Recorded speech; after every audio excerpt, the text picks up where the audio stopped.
آغا خوئی کے بڑے داماد ہیں سید نصر اللہ المستنبت. آغا خوئی کی کئی بیٹیاں ہیں تو سب سے بڑے داماد تھے سید نصر اللہ المستنبت. بہت بڑے عالم تھے یہ بھی. آغا خوئی کے انتقال سے 6 سال پہلے ان کا انتقال ہو گیا، ورنہ تو کافی امکان تھا کہ آغا خوئی کے بعد یہ مرجع بنیں گے.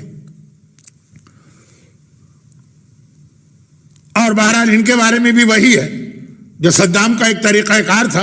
ایسے بڑے بڑے علماء اور مجتہدین کو یا روڈ ایکسیڈنٹ میں شہید کروا دیا جاتا تھا، اور یا پھر ہاسپٹل کے علاج میں زہریلی سوئی کے ذریعے ان کو شہید کیا. وہ ایک الگ چیز ہے. سید نصر اللہ المستنبت ایک واقعہ سناتے ہیں، یہ کنفرم ہے، ڈاکومنٹڈ ہے. اور وہ یہ ہے کہ آغا خوئی کے یہاں کا ایک طریقہ کار یہ تھا کہ ایام ازاں میں روزانہ ان کے گھر میں لیڈیز کی مجلس ہوتی تھی. اور ہمارے مجتہدین اور مراجع کون سے ان کے عالیشان محل یا بڑے بڑے مکانات ہوتے ہیں، چھوٹا سا گھر تھا. تو آغا خوئی روزانہ جو مجلس کا وقت ہے مثلا 9 بجے، اس سے پہلے اپنے گھر سے نکل جاتے تھے. اور جب عورتیں آتی تھی پورا گھر عورتوں سے بھر جاتا تھا، اور جب مجلس ختم ہوتی تھی اس کے بعد واپس تشریف لاتے تھے. ایک دن پتہ نہیں کیا بات ہو گئی کہ وہ گھر سے نہیں نکل سکے، گھر میں ہی رہے. اب عورتیں آئیں، پتہ چلا کہ آغا خوئی گھر میں، گھر چھوٹا سا، بطور مثال میں کہہ رہا ہوں 2 کمرے تھے، کمرے میں تو خود آغا ہیں. تو باقی ساری عورتیں بڑی مشکل سے ایک دوسرے کمرے میں کچھ سمائیں کچھ نہیں سمائیں، آدھی رہیں آدھی چلی گئیں، جگہ ہی نہیں. یہ ہے ہمارے مراجع جن پہ اعتراض ہوتا ہے کہ وہ خمس کھانے والے ہیں اور ہمارے پیسے سے عیش و آرام کرنے والے ہیں، اور پتہ نہیں کتنی ان کی کوٹھیاں ہیں اور کتنے بنگلے ہیں اور کتنی گاڑیاں. دیکھیں بات بہت اہم ہے، لیکن وقت میرے ہاتھ سے پھسل کے نکل رہا. تو آغا خوئی اس دن گھر میں ہی رہے. تو جس کی وجہ سے مجلس سمجھیے آدھی خواتین تو رہ ہی نہیں سکی، وہ دروازے سے ہی چلی گئی، اور جو تھی وہ بھی جلدی جلدی مجلس پڑھ کے نکل گئی. یعنی جو عورت میں ایک شرم و حیا ہوتی ہے نا، چھوٹا سا گھر ہے، برابر میں اتنا بڑا مجتہد، مرجع تو شاید اس وقت تک نہیں ہوئے تھے، اتنا بڑا مجتہد، مجلس نہ پڑھی جائے. تو آج کل کی ہماری بعض خواتین میں اتنی ہمت آ گئی کہ ابھی سمجھیے صحیح معنوں میں پیدا بھی نہیں ہوئی اور سینہ تان کے بڑے بڑے علماء اور مراجع کو چیلنج کرتی.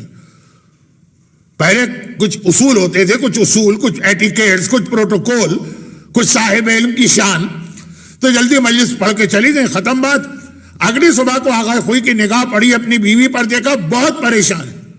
پوچھا کیا بات ہے؟ کہا میں رات کو ابھی ایک خواب دیکھا ہے، نجف اشرف مولا کے روضے کے بالکل قریب گھر محلہ عمارہ میں، جسے صدام نے توڑ دیا اور آج کل وہ بہت بڑا پروجیکٹ بن رہا. میں نے خواب میں دیکھا کہ آپ کی موت ہو گئی ہے. بیوی کا دل ویسے ہی زیادہ پریشان ہو گیا، نیند اڑ گئی ہے میری. اور واقعاً اس دن آغا خوئی بیمار پڑے، اور اتنے بیمار کہ آنکھوں کی بینائی آلموسٹ آدھی رہ گئی چند گھنٹوں میں، بستر سے اٹھنے کی طاقت نہ رہی. اب ان کے داماد کہتے ہیں کہ وہ نصر اللہ مستنبت جب وہ آغا خوئی اس دن اجتہاد کا درس دینے نہیں آئے تو میں گھر گیا معلوم کرنے کیا بات. آغا کے کمرے میں داخل ہوا، چھوٹا سا کمرہ تھا، دیکھا بستر پہ پڑے ہوئے، بینائی بھی آدھی رہ گئی ہے، پورا کام نہیں کر پا رہی ہے بینائی. اور حالت یہ کہ چہرے پہ اتنی سویلنگ ہے اور اتنا ورم ہے کہ ناک اور چہرے میں فرق نہیں لگ رہا ہے، اتنا وہ چہرہ سوجا ہوا ہے، اور اس سویلنگ کی وجہ سے اتنا سرخ. گھبرا گیا میں، یہ آپ کی حالت ہوئی ہے، کوئی علاج، کوئی ڈاکٹر، کوئی طبیب؟ کہا یہ الماری کھولو. میں نے الماری کھولی، کہا اس میں مٹی نظر آ رہی ہوگی. میں نے کہا ہاں. کہا وہ اٹھا کے میرے چہرے پہ لگاؤ. میں نے اپنے اندازے سے پہچان لیا کہ یہ خاک شفا لگ رہی. وہ مٹی اٹھا کے آغا کے پورے چہرے پہ لگائی اور گھر آ گئی. اگلی صبح کو دیکھا کہ آغا خوئی اسی پرانے انداز کے ساتھ ممبر پہ بیٹھے ہوئے اجتہاد کا درس دے رہے. میں نے جا کے قریب جا کے مزاج پرسی کی، پتہ چلا وہ سارا ورم چلا گیا، وہ ساری سرخی چلی گئی، آنکھوں کی بینائی اتنی ہی پرفیکٹ ہو گئی جتنا پہلے ہوئی تھی. میں نے ریکنفرم کیا کہ وہ مٹی کا وہ خاک شفا تھا. اور مجھے پتا ہے کہ جس چیز کا کوئی علاج نہ ہو میرے مظلوم جد سید ہے نا، خاک شفا. دیکھیے یہ ہمارے وہ مراجع ہیں جن کو آج کل بہت سے لوگ اس لیے مقصر کہتے ہیں کہ وہ صرف نماز اور روزہ بھی کہتے ہیں کہ واجب ہے کرنا.